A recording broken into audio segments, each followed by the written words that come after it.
तुमने मना किया था पोर्ट्रेट का, लेकिन मैंने बना दिया।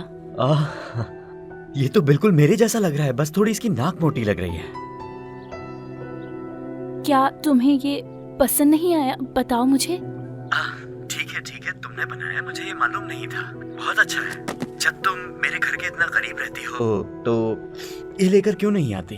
क्योंकि इतना अच्छा पोर्ट्रेट मैं चाहूंगा कि तुम इसे आके खुद अपने हाथों से लगाओ।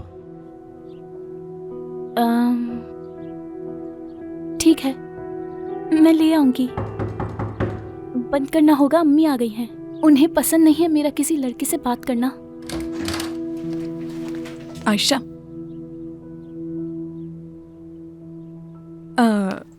मैंने तुम्हारे कपड़े तैयार कर दिए हैं, तुम चेंज कर लो, फिर बाहर चलेंगे। क्या हम सर्फ और सेलिंग स्कूल जाएंगे? हाँ, हम तुम्हारे दाखिले के बारे में उनसे बात करेंगे और वहाँ बहुत से और बच्चे होंगे जिनसे हो सकता है दोस्ती हो जाए तुम्हारी। हाँ, मिले बगैर मैं कैसे जान सकती हूँ वो अच्छे हैं या नहीं? बिल्कुल, ये बात तो बहुत अच्छी की आयशा। खैर, मैं नीचे जा रही हूँ चेंज करके, तुम भी नीचे आ जाना, ठीक है? ठीक है।